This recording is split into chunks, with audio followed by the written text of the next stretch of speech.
नमस्कार, मी नंदेश केडेकर. माझे कोकणच्या प्राईम टाइम बुलेटिन मध्ये आपल्या सर्वांचं स्वागत. पाहणार आहोत आजच्या ठळक घडामोडी. वरणघाट सर्व वाहतुकीसाठी करण्यात आला होता बंद.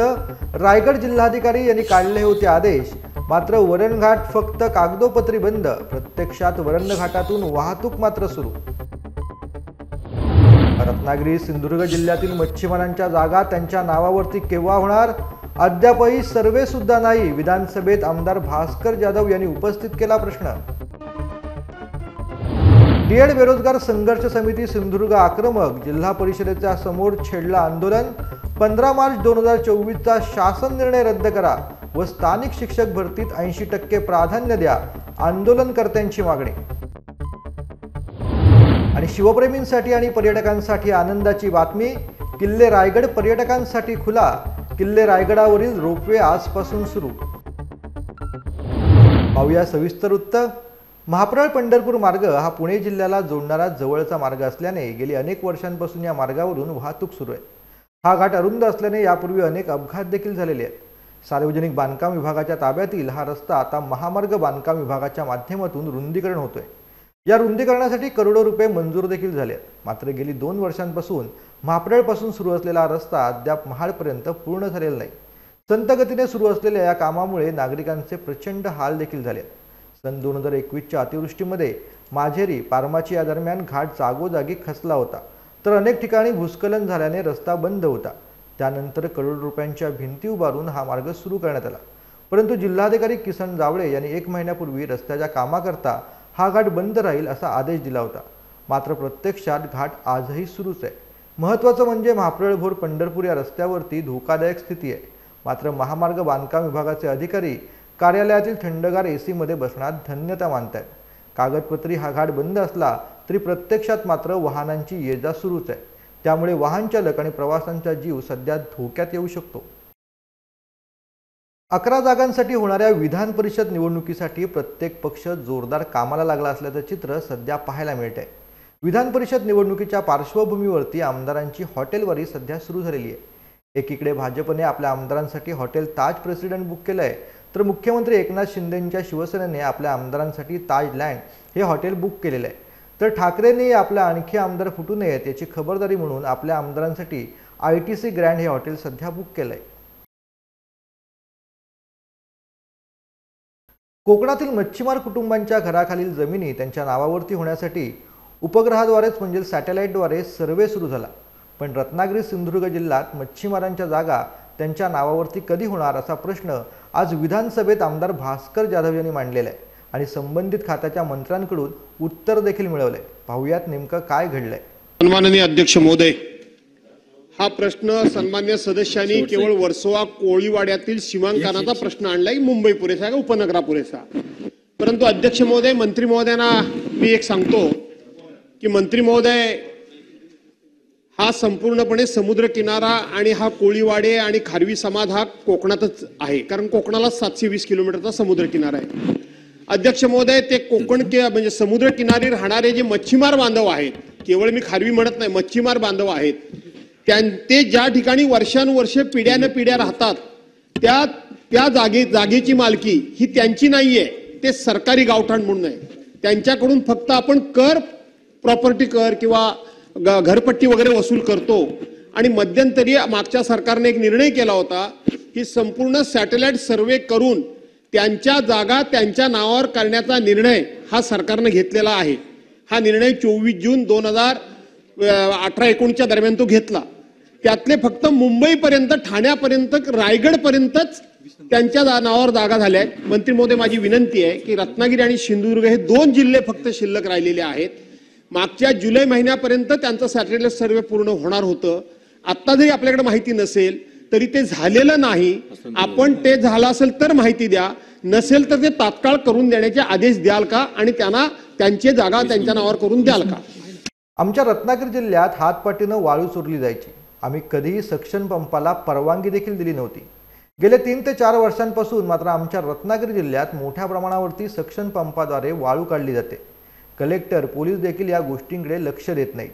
या प्रकरणाची गांभीर्याने दखल घेऊन इथले सक्शन पंप तात्काळ बंद कराल का असा प्रश्न आमदार भास्कर जाधव यांनी आज विधानसभेमध्ये उपस्थित केलाय। या सभागृहामध्ये या वाळूविषयक धोरणाबद्दल, वाळूविषयक तस्करीबद्दल कधी चर्चा झाली नाही, असं कधी घडलंच नाही। नेहमी चर्चा होते। आपण प्रत्येक वेळी या ठिकाणी अधिकाऱ्यांच्यावर वाळू व्यवसाय करणारे लोक कशा गाड्या घालतात, कसे ट्रॅक्टर घालतात, हे फार मोठं अगदी रंगवून सांगत असतो आणि वाळू तस्कर म्हणून वाळू व्यावसायिकांना आपण तस्कर म्हणून हिणावत असतो। मी त्यांची बाजू घेत नाही मंत्री महोदय, परंतु आपली सरकारी यंत्रणा जोपर्यंत यांना सहकार्य करत नाही तोपर्यंत यांची हिंमत वाढत नाही। एवढे ह्या वाळू व्यवसायामध्ये प्रचंड प्रमाणामध्ये हप्ते आहेत की त्याला सीमा नाही। आपण परवानच्या दिवशी सभागृहात सांगितलं की सरकारला फक्त वर्षाला 232 की 238 कोटी फक्त रेव्हेन्यू मिळतोय, परंतु सरकारला ऑफिशियल रेव्हेन्यू जातो याच्यापेक्षा जास्त किती पटीने अधिकाऱ्यांच्याकडे हप्ते जातात ते जरा बघा। मी माझ्या जिल्ह्यातलं तुम्हाला सांगतो, तुम्ही म्हणता की पर्टिक्युलर स्पेसिफिक सांगा वगैरे वगैरे वगैरे। आमच्या जिल्ह्यामध्ये हातपाटीनं मंत्री महोदय वाळू चोरून वगैरे काढायचे लोक आम्ही दुर्लक्ष करत होतो, पण आमच्या जिल्ह्यामध्ये आम्ही कधी सक्शन पंपाला परवानगी दिली नाही। पण गेले 3-4 वर्ष, मी 1-2 महिने म्हणत नाही, 3-4 वर्ष आमच्या जिल्ह्यामध्ये हैदोस घातलेला आहे। मागजनला जा, संगमेश्वर तालुक्यामध्ये सक्शन पंप आहेत, गुहागर तालुक्यामध्ये माझ्या मतदारसंघामध्ये भातगावला जा सक्शन पंप आहेत, चिपळूणमध्ये गोवळकोट आहे सक्शन पंप आहेत, खेडला करजी वगैरे या भागामध्ये जा सक्शन पंप आहेत। मंत्री महोदय, कलेक्टरला सांगून सुद्धा कलेक्टर लक्ष देत नाही। शेवटी हे कशा चोऱ्या करतात, यांच्या संगनमताशिवाय करतात।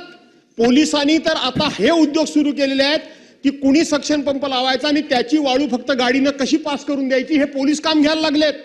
रत्नागिरी जिल्ह्यामध्ये कायदा कधी मोडला जात नव्हता आणि म्हणून मी ही 5 ठिकाणं तुम्हाला सांगितली। मंत्री महोदय, आपण सिरियसली या ठिकाणचे सक्शन पंप तात्काळ बंद कराल का? गेल्या काही दिवसांपूर्वी झालेल्या अतिवृष्टीमुळे स्वराज्याची राजधानी किल्ले रायगडावरील शिवभक्त व पर्यटक यांच्यासाठी रोपवे बंद ठेवण्यात आला होता, परंतु आजपासून रोपवे सुरू करण्यात आलेला आहे। जिल्हाधिकारी आणि रोपवे व्यवस्थापक यांनी रोपवे काही दिवस बंद ठेवण्याची सूचना प्रशासनाला केली होती, म्हणून रोपवे बंद ठेवण्यात आला होता। परंतु आता कोणताही धोका नसल्याने आजपासून रोपवे सेवा सुरू करण्यात आलेली आहे, असं रोपवे व्यवस्थापनाकडून सांगण्यात आलंय। पर्यटकांसाठी आणि शिवप्रेमींसाठी ही एक आनंदाची बातमी आहे।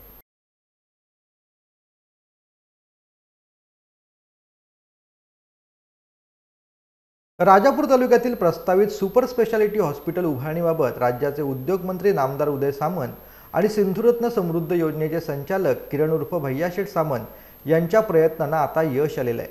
वाटूळ येथे सुपर स्पेशालिटी हॉस्पिटल उभारणीसाठी मुख्यमंत्री आणि आरोग्यमंत्री यांनी मान्यता दिली। मुंबई गोवा महामार्गावरील राजापूर तालुक्यातील वाटूळ या ठिकाणी सुपर स्पेशालिटी हॉस्पिटल उभारण्यात यावं अशी मागणी गेली अनेक वर्षांपासून संपूर्ण तालुकावासियांची होती। आता या मागणीला मुख्यमंत्री एकनाथ शिंदे आणि आरोग्यमंत्री तानाजी सावंत यांनी सदर रुग्णालय उभारणीला खास बाब म्हणून मान्यता देखील दिली आहे। त्यामुळे संपूर्ण तालुकावासियांचे स्वप्न आता प्रत्यक्षात साकार होणार आहे।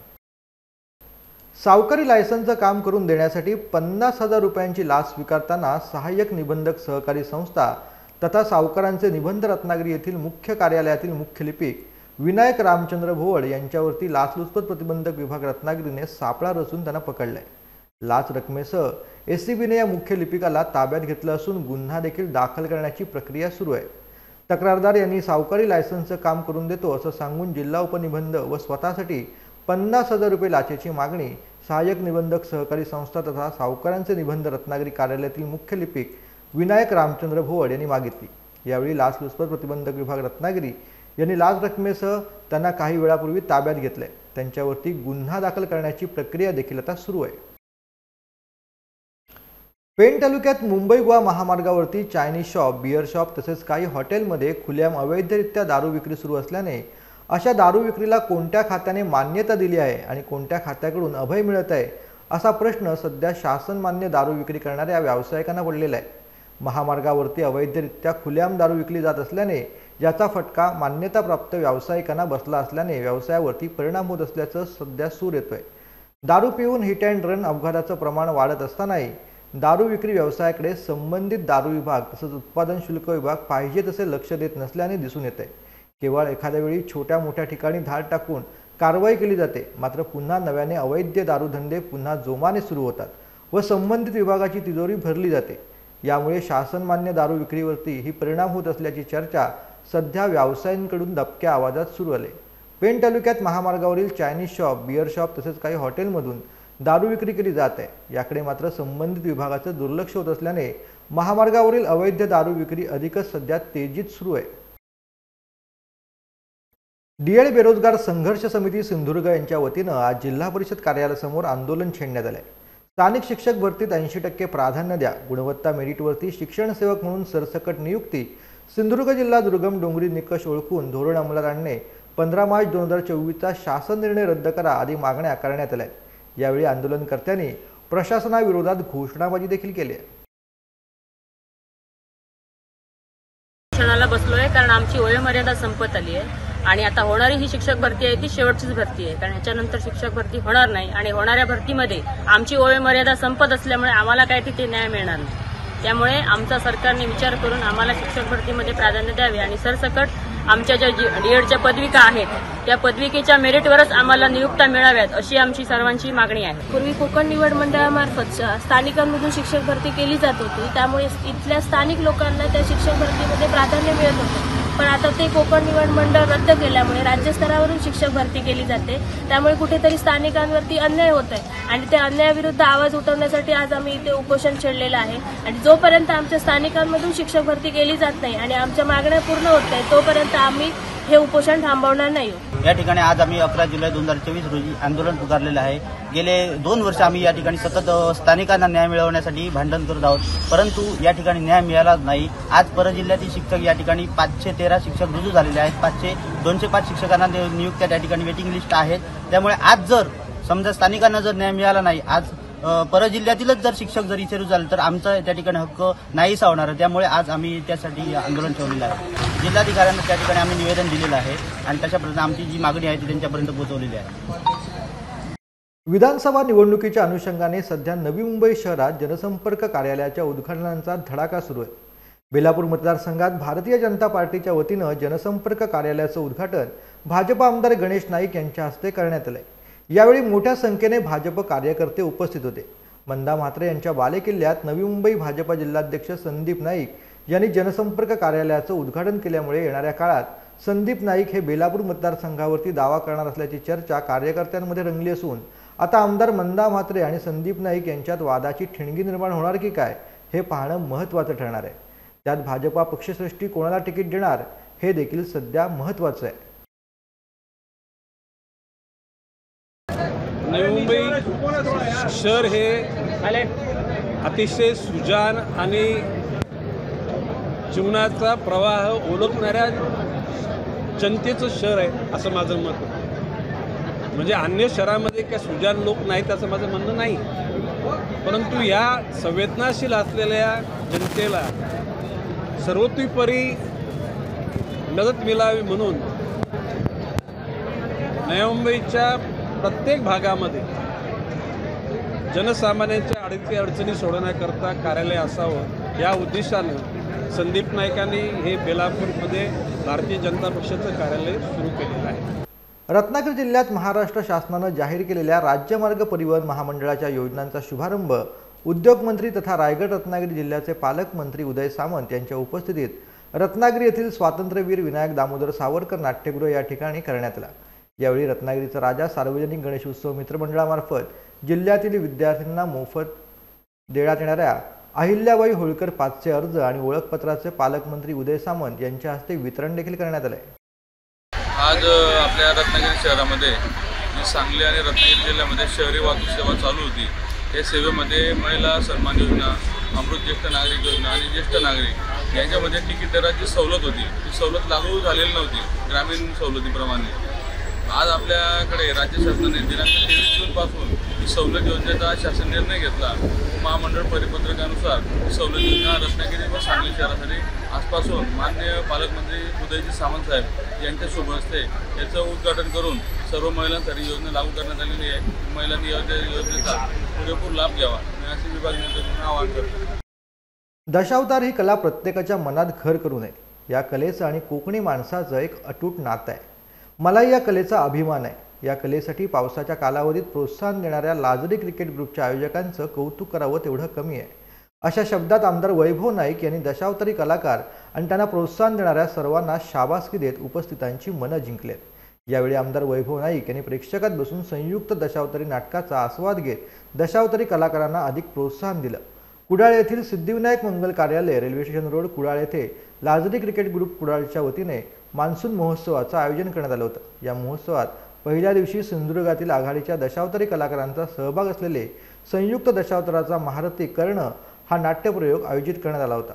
हा नाट्यप्रयोग सुरू असताना शनिवारी रात्री कुडाळ माळवणचे आमदार वैभव नाईक यांनी या महोत्सवाला भेट दिली। यावेळी सेवानिवृत्त गटविकास अधिकारी विजय चव्हाण, युवासेना जिल्हा प्रमुख मंदार शिरसाट, शिवसेना उद्धव बाळासाहेब ठाकरे उपतालुका प्रमुख कृष्णा धुरी, सुशील चिंदरकर, अमित राणे, स्वप्नील शिंदे आदी यावेळेला उपस्थित होते।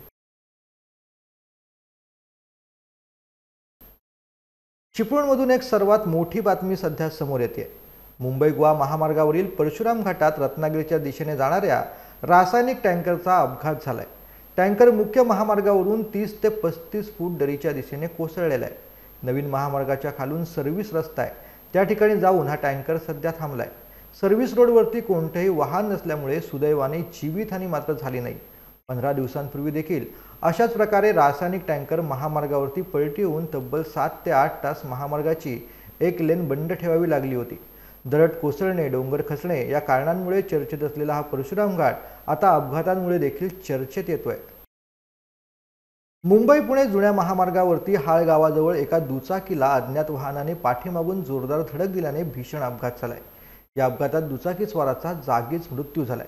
मुंबई पुणे जुन्या महामार्गावरून खोपोलीहून पनवेलकडे ॲक्टिवा दुचाकी घेऊन ओंकार सुभाष आडकर राहणार विनानगर खोपोली हा युवक आपल्या ताब्यातील दुचाकी घेऊन येत असताना तो हाळ गावाजवळ आला।